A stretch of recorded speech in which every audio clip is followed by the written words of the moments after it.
Good morning students, एक बार फिर से आप सभी का स्वागत है अंग्रेजी विषय की इस ऑनलाइन कक्षा में। हम लोगों ने आपकी पुस्तक की 3 कविताएं पढ़ ली हैं। चौथी कविता जिसका नाम है द 7 As ऑफ मैन, ये विलियम शेक्सपियर के द्वारा लिखी हुई है। यानी हम सभी आज अध्ययन करने जा रहे हैं विलियम शेक्सपियर की द्वारा लिखी हुई द 7 As ऑफ मैन। बड़ी सुंदर कविता है। इसके बारे में आज हम सब भली भांति जानेंगे। तो आर यू रेडी? चलो शुरुआत करते हैं। द फर्स्ट थिंग, पहली बात है, विलियम शेक्सपियर ने इस कविता को एक बच्चे के जन्म से लेकर के और एक व्यक्ति जब बूढ़ा हो जाता है उस समय तक मनुष्य के जीवन में कितनी अवस्थाएं आती हैं, वह किस प्रकार से अपने रोल है वो प्ले करता है, इन सभी बातों का उल्लेख किया गया है। विलियम शेक्सपियर कहते हैं कि संपूर्ण जो संसार है वह एक रंगमंच जैसा है। संपूर्ण संसार एक रंगमंच के जैसा है और इस संसार के जितने भी जो व्यक्ति हैं वह केवल इसके पात्रगण हैं, केवल इसके पात्र हैं। वह इस संसार में जन्म लेते हैं और अपने रोल को प्ले कर करके संसार से चले जाते हैं। जिस प्रकार से एक एक्टर होता है वह स्टेज पर आकर अपनी भूमिकाएं अदा करता है और फिर उसके बाद स्टेज से चला जाता है, उसी प्रकार से इस संसार रूपी रंगमंच पर एक मनुष्य जन्म लेता है, विविध प्रकार के रोल से वो प्ले करता है, उसके बाद इस संसार से वह विदा हो जाता है, अर्थात मृत्यु को प्राप्त हो जाता है। कवि ने कहा कि उसी प्रकार से मनुष्य हैं, वह भी अपने जीवन में यूजुअली 7 रोल्स वो प्ले करता है। यानी एक व्यक्ति है वो अपने जीवन में 7 भूमिकाएं अदा करता है। तो देखो कवि ने इसके बारे में क्या कहा। कवि ने कहा है कि being a man of stage, Shakespeare thinks that a man's life is a drama and the world is a stage, कि एक मनुष्य का जीवन एक ड्रामा है और संसार है वो एक स्टेज है। याद रखना, मनुष्य के जीवन को ड्रामा कहा है और संसार को उन्होंने स्टेज की संज्ञा दी है। तो पहली अवस्था शुरू होती है, उस पहली अवस्था के बारे में अपन बात करते हैं। यानी मैं पहले आपको इनकी अवस्था के बारे में बता देता हूँ। एक छोटा सा फॉर्मूला है। एक बच्चे ने जन्म लिया, विद्यालय गया, प्रेमी बन गया, सिपाही बनकर बाहर निकला, न्याय की बातें करता हुआ, न्याय की बातें करता हुआ वह एक विदूषक की भूमिका अदा करने लग गया, अंत में बूढ़ा हो गया। कवि के द्वारा 7 अवस्थाएं दी गई है। एन इन्फेंट, पहली अवस्था का नाम है एन इन्फेंट, जिसका मतलब होता है ए न्यूली बॉर्न बेबी या बेबी, छोटा बच्चा, हाल ही में जन्मा हुआ बच्चा होता है। आप सभी जानते हो एक बच्चा होता है, वो जन्म लेता है, तब वह रोता है, उल्टियाँ करता है। तो कवि ने इसका सुंदर वर्णन किया है कि मानव के जीवन की पहली अवस्था वो एक इन्फेंट की अवस्था होती है, एक नवजात शिशु की अवस्था होती है। वह एक असहाय होता है, वह नादान की भांति होता है। एक व्यक्ति पहली अवस्था में हेल्पलेस होता है, इनोसेंट होता है। वह अपने प्रत्येक कार्य के लिए अपनी नर्स के ऊपर डिपेंड रहता है। वह नर्स की गोद में संपूर्ण दिन उल्टियाँ करता है, रोता रहता है। दूसरी अवस्था में कवि ने कहा कि दूसरी अवस्था एक व्यक्ति की विद्यालय जाने वाले लड़के की अवस्था के रूप में प्ले की जाती है। उस अवस्था में एक जो बच्चा है वह पूरे दिन शिकायत करता है, अपनी मम्मी पापा को सामने बहाना बनाता है, मम्मी आज मैं स्कूल नहीं जाऊंगा, आज मेरे पेट दर्द हो रहा है, आज मेरे सिर दर्द हो रहा है। मतलब अनर्गल एक्सक्यूज़ है वो बनाता रहता है, बहाना बनाता रहता है। लेकिन मम्मी पापा उसको चाहे फोर्स करके या फिर समझा करके विद्यालय भेजते हैं। तो वो क्या करता है, कवि ने कहा कि दूसरी अवस्था में एक विद्यालय जाने वाले बच्चे की अवस्था आती है जो अपने कंधों पर एक छोटा सा एक स्मॉल बैग है फॉर कैरिंग बुक्स लिए वो विद्यालय जाता है। बहाने बनाते हुए, चिल्लाते हुए वह विद्यालय जाता है और विद्यालय एकदम धीरे धीरे चलता है। आपने जीव देखा होगा, स्नेल, घोंगा, जिस प्रकार से घोंगा जीव होता है वो धीरे धीरे चलता है, उसी प्रकार से ये विद्यालय जाने वाला लड़का विद्यालय धीरे धीरे जाता है। कवि ने विद्यालय जाने वाले लड़के की जो तुलना है, उसकी कंपैरिजन है, वह मॉर्निंग टाइम से की है। कवि ने कहा कि जिस प्रकार से प्रातःकाल का दृश्य बड़ा सुंदर होता है, ऊर्जावान होता है, चमक से परिपूर्ण होता है, उसी प्रकार से जब एक विद्यार्थी या विद्यालय जाने वाला बच्चा विद्यालय जाता है, उसका जो चेहरा है वह सुबह के समय के भांति चमकता है, उत्साह से भरा रहता है, full of enthusiasm and glow and freshness, ताजगी से भरा रहता है। समझ रहे हो? तीसरी अवस्था कवि ने यहाँ पे बताई एक लवर की अवस्था, एक प्रेमी की अवस्था। कवि ने कहा कि एक स्कूल बॉय है वह बदल जाता है एक यंग मैन में, और उसका अपोजिट सेक्स है उसके प्रति अट्रैक्शन बढ़ने लगता है। एक यंग मैन क्या करता है, आहें भरता है भट्टी के समान, अर्थात गर्मजोशी दिखाता है। अब एक भट्टी होती है, आग की भट्टी, उसके समान अंदर से सुलगता रहता है अपनी प्रेमिका के लिए, और प्रेमिका के आईब्रो को देख करके विरह गीत की वह रचना करने लग जाता है। मतलब कंप्लीटली डेडिकेट वो होता है अपनी प्रेमिका के लिए। और इस अवस्था के बाद में चौथी अवस्था एक व्यक्ति की आती है, वो होती है सिपाही की अवस्था। उस सिपाही की अवस्था में एक जो व्यक्ति विशेष है वह गलत या गाली गलौचपूर्ण शब्दों का प्रयोग करने लग जाता है। उसकी जो मूंछ है वह एक तेंदुए की भांति बड़ी और नुकीली होती है। वह सम्मान की चाह में रहता है, खोखली जो प्रतिष्ठा है उसकी तलाश में रहता है। उस खोखली प्रतिष्ठा के लिए वह तोप के मुंह में भी जाने के लिए तैयार होता है। कहने का मतलब है बबल रेपुटेशन है, उसके लिए वह कोई भी जोखिम उठा सकता है। तात्पर्य यह है कि एक सिपाही है वह प्रतिष्ठा की प्राप्ति के लिए कुछ भी कर सकता है। कवि ने पांचवी अवस्था एक जस्टिस की बताई है कि एक जस्टिस है, उसका पेट है वो गोल मटोल होता है, फेयर राउंड बेली होती है, with a male chicken. Male chicken मुर्गा यहाँ पे आया है, मुर्गे का नाम कवि ने यहाँ पे उल्लेख किया है कि पहले के टाइम के में अपने न्याय को अपने पक्ष में करवाने के लिए व्यक्ति विशेष के द्वारा न्यायाधीश को मुर्गे थे, मुर्गे का जो मीट था वह परोसा जाता था और उनको खा खा कर उनका पेट है वह गोल मटोल मोटा हो गया।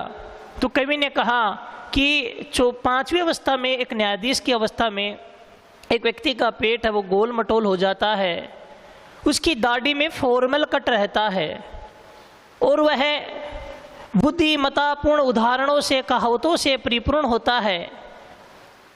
निर्णय को सुनाते समय वह जो मॉडर्न एग्जाम्पल्स है उनका प्रयोग करता है। फिर कवि ने कहा कि छठी जो अवस्था है वो एक स्लीपर्ड पेंटालून की बन जाती है। स्लीपर्ड पेंटालून एक कवि के द्वारा उल्लेख किया गया कि एक विदूषक होता है चप्पल पहने हुए, वह लोगों के लिए हास्य का विषय रहता है, वो ढीला ढाला उसका पजामा रहता है। तो कवि ने कहा है वो विदूषक बन जाता है, और विदूषक बनने के बाद में बड़ी सुंदर बात कवि ने यहाँ पे कही है कि उसकी जो बिग मैनली वॉइस है, भारी भरकम मर्दाना आवाज़ है, वो एक बच्चे के समान पतली आवाज़ में बदल जाती है। उसकी आवाज़ में सीटियाँ बजने लग जाती है, बोलता है तो आवाज़ मुँह से वायु है बाहर निकलती है, ऐसा प्रतीत होता है सीटी बज रही है। और अंतिम अवस्था व्यक्ति की आती है, सेकंड चाइल्डिशनेस, दूसरा बचपन। वह पूर्ण रूप से सब कुछ विस्मृत हो जाता है, उसे न खाने में स्वाद आता है, उसके दांत गिर जाते हैं, और ये मान के चलो कि उसकी प्रत्येक चीज़ का स्वाद चला जाता है। इस प्रकार से शेक्सपियर ने मानव जीवन की 7 अवस्थाएं यहाँ पे बताई है। तो let's start, look this side. The 7 A's of man, William Shakespeare के द्वारा लिखी हुई बड़ी सुंदर कविता है। कवि ने कहा कि being a man of theatre, नाट्यशाला का एक व्यक्ति, बीइंग यानी होना, नाट्यशाला का एक व्यक्ति होने के नाते शेक्सपियर है, वह नाट्यशाला का एक व्यक्ति होने के नाते थिंग्स विचार करता है दैट कि ए मैन्स यानी एक व्यक्ति की लाइफ यानी जीवन, एक व्यक्ति का जीवन है, इज यानी वो है ए ड्रामा, एक नाटक है। व्यक्ति का जीवन एक नाटक है, एंड और द वर्ल्ड ये संसार, इज है ए स्टेज रंगमंच है।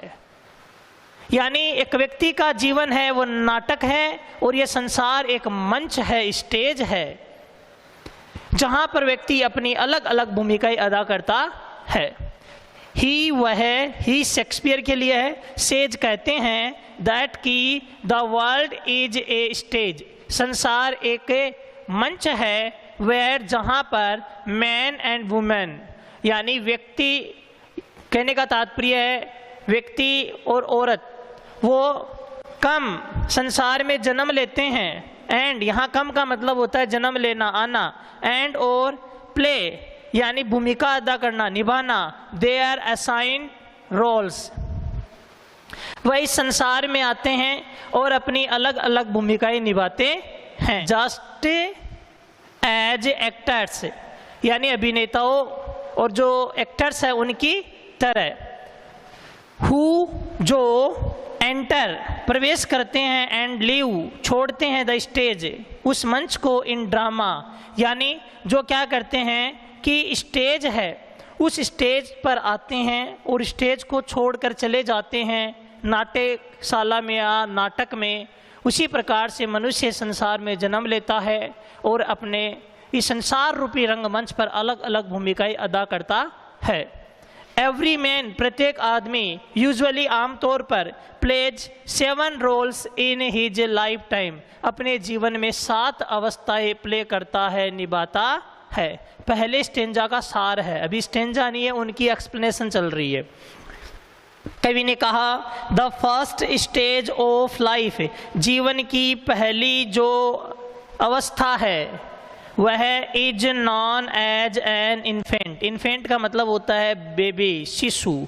वह एक शिशु की अवस्था के रूप में जानी जाती है। ऑफ दिस वर्ल्ड, इस संसार की जो व्यक्ति विशेष की पहली अवस्था है वह एक शिशु के रूप में जानी जाती है। एज ए चाइल्ड, एक बच्चे के रूप में। ही इज हेल्पलेस मैन, एक व्यक्ति वह एक ऐसा आदमी होता है। And he is suppose to depend on his nurse for everything, वह अपनी जो नर्स है प्रत्येक काम के लिए अपनी नर्स के ऊपर निर्भर रहता है। ही वीप्स एंड वोमिट्स, वह रोता है और उल्टियाँ करता है, all the time in the लेप ऑफ हिज नर्स, अपनी नर्स की गोद में संपूर्ण समय वह रोता रहता है, उल्टियाँ करता रहता है। अगली अवस्था में कवि ने कहा in the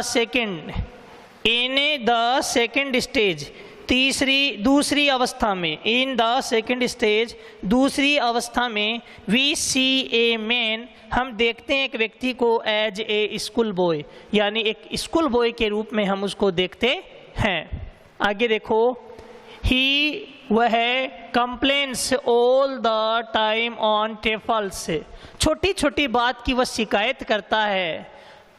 he walk slowly to school like a snail, वह विद्यालय घोंगे की भांति चलता है, विद्यालय जाता है तो वो घोंगे की भांति चलता है। His face shines like a morning time, उसका चेहरा है वह मॉर्निंग टाइम के समान चमकता रहता है।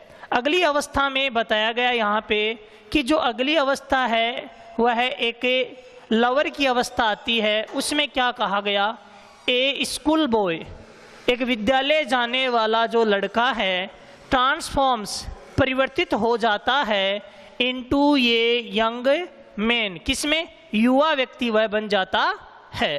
Attraction for the opposite sex takes birth in him, उसके अंदर अपोजिट सेक्स डेवलप हो जाता है, स्त्री के प्रति आकर्षण बढ़ जाता है। इम्पेशेंटली, अधीरतापूर्वक, sighing like a furnace, furnace होता है भट्टी, फॉर हिज बीलाउड, अपनी प्रेमिका के लिए वह भट्टी के समान सुलगता रहता है। ही राइट्स पैथेटिक सॉन्ग्स, यानी पैथेटिक सॉन्ग्स का मतलब होता है विरह गीत, करुणाजनक गीत। प्रेजिंग इवन हिज बीलाउड्स आईब्रोज, मैंने बताया था कि अपनी प्रेमिका के आईब्रो की प्रशंसा करते हुए वह विरह गीत की रचना करता है। बाद में क्या होता है कि उसकी जो चौथी अवस्था होती है, मैंने आपको बताया था फोर्थ स्टेज, चौथी अवस्था बताई थी, वो चौथी अवस्था किसकी आती है, सोल्जर की। तो देखो, देन कम्स, बाद में आती है the fourth stage of a soldier, यानी एक सिपाही की अवस्था आती है। बाद में चौथी अवस्था किसकी आती है, एक व्यक्ति की, सिपाही की अवस्था आती है।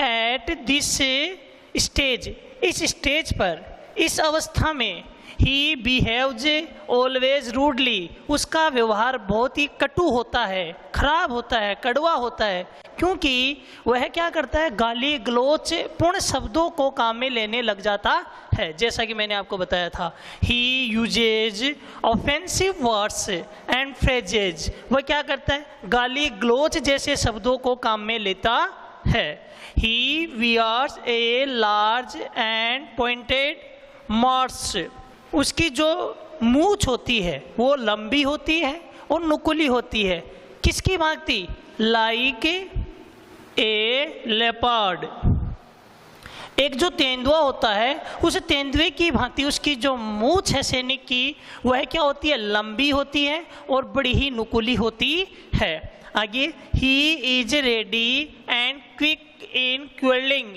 वह लड़ाई वगैरह करने के लिए सदैव तत्पर रहता है। फॉर बबल, खोखली, रेपुटेशन, सम्मान, किसके लिए, खोखले सम्मान के लिए, लड़ाई वगैरह करने के लिए भी वह तैयार रहता है। ही वांट्स ऑनर, उसको किसकी चाह रहती है, सम्मान की चाह रहती है। फॉर दिस, और उस सम्मान के लिए, ही वह is ready to go to the cannons, cannons होता है तोप, क्या होता है, तोप, माउथ मुंह है, और इस सम्मान के लिए वह उस छोटी सी खोखली प्रतिष्ठा के लिए वह कोई कितना ही बड़ा जोखिम क्यों ना हो उसको भी उठाने के लिए तैयार रहता है। ये बात ही चौथी अवस्था की। अब उसकी पांचवी अवस्था मैंने आपको बताई, जस्टिस की अवस्था आती है। उसके बारे में देखो कि ए जस्टिस, एक जो न्यायाधीश है, has fair round belly with male chicken, यानी गोल मटोल मोटे मोटे मुर्गों का मीट खा करके उसका पेट है वो क्या हो जाता है, तोंद निकली हुई रहती है, गोल मटोल होता है। आगे, हिज आइज लुक सीवियर, उसकी आंखें कठोर होती है। आंखों में कठोर होने का मतलब क्या है कि उसके हृदय में कोई दया भाव नहीं होता है, एंड और has a formal cut in his beard, उसकी दाढ़ी में क्या होता है, बड़ा ही फॉर्मल कट लगा रहता है। He uses the idioms with full of wisdom से, वह क्या करता है, बुद्धिमतापूर्ण या यूँ कहे बुद्धि कौशल से परिपूर्ण कहावतें काम में लेता है। एंड मॉडर्न इंस्टेंस से, और आधुनिक उदाहरणों को काम में लेता है। To satisfy people while giving his decision, अपने निर्णयों को सुनाते समय, अपने निर्णय देते समय वह क्या करता है, बुद्धिमतापूर्ण कहावतें, और साथ ही साथ में वह क्या करता है कि बहुत ही सुंदर उदाहरण काम में लेता है। आगे देखिए, आगे इस भाग में अपन लोग देखते हैं, ए मैन, एक आदमी, वियर्स स्पेक्टिकल्स यानी चश्मा, at his nose in the 6th age, 6ठी अवस्था में आदमी आंखों पर चश्मा पहनने लग जाता है। क्योंकि because the skin below eyes Hanks, आँख के नीचे की जो त्वचा होती है वह लटकने लग जाती है। देखो क्या होता है कि जब वृद्धावस्था आती है तो उसमें यहाँ पे आंखों के नीचे की जो त्वचा होती है, ये जो त्वचा है ये थैली नुमा आकृति में लटकने लग जाती है, जिससे व्यक्ति विशेष को बहुत कम दिखाई देता है। तो क्या होता है कि 6ठी अवस्था में उसकी आंख के नीचे की त्वचा लटकने लग जाती है। हिज यूथफुल यानी बचपन के, होज जो हिज यूथफुली उसके जो युवावस्था के, होज यानी जो जुराब थे, इज यूजलेस वह अनुपयोगी है, बिकॉज क्योंकि of his thin and weak legs, क्योंकि क्या होता है कि बचपन में जो जुराब था वो पहना करता था, वो जुराब वृद्धावस्था में क्या होते हैं कि उसके पाँव से निकल के गिरने लग जाते हैं। किसकी वजह से, उसके पाँव वृद्धावस्था में ढीले डाले हो जाते हैं और पाँव की जो चमड़ी होती है वो सिकुड़ जाती है, उसकी वजह से उसके जुराब भी कंप्लीटली कंफर्टेबल उसको फील नहीं होते हैं। हिज सबसे बड़ा परिवर्तन ये होता है, हिज बिग मैनली, उसकी भारी भरकम मर्दाना आवाज़ है, वॉइस है, चेंजेज बदल जाती है, इनटू चाइल्डिश ट्रेबल पाइप, एक बच्चे के समान पतली आवाज़ में बदल जाती है। And whistles in his sound, और उसकी आवाज़ में सीटियाँ बजने लग जाती है। अगली जो लास्ट अवस्था है उसको अपन लोगों ने बोला था कि उसको अपन लोग सेकेंड चाइल्डिशनेस के नाम से भी जानते हैं। The last age is a call, जो अंतिम अवस्था है उसको जाना जाता है द सेकेंड चाइल्डिशनेस, कुछ कैसी अवस्था के रूप में, दूसरे बचपन की अवस्था के रूप में जाना जाता है। बिकॉज क्योंकि like a child a man is helpless and innocent, क्योंकि उस अवस्था में एक व्यक्ति है वह उस बच्चे की भांति ऐसा और नादान होता है। और साथ ही साथ मैंने बताया था इसमें कि एक व्यक्ति विशेष है, उसकी प्रत्येक चीज़ का स्वाद चला जाता है, किसी भी काम में उसको रुचि नहीं रहती है, और वह क्या रहने लग जाता है, यानी कंप्लीटली बातों को भूलने लग जाता है। ये थी जो अपनी the 7 S of man William Shakespeare के द्वारा लिखी हुई जो कविता है उसकी कंप्लीट थीम। अब अपन लोग बात करते हैं आपकी पुस्तक में दी हुई कविता की, तो आगे देखिए।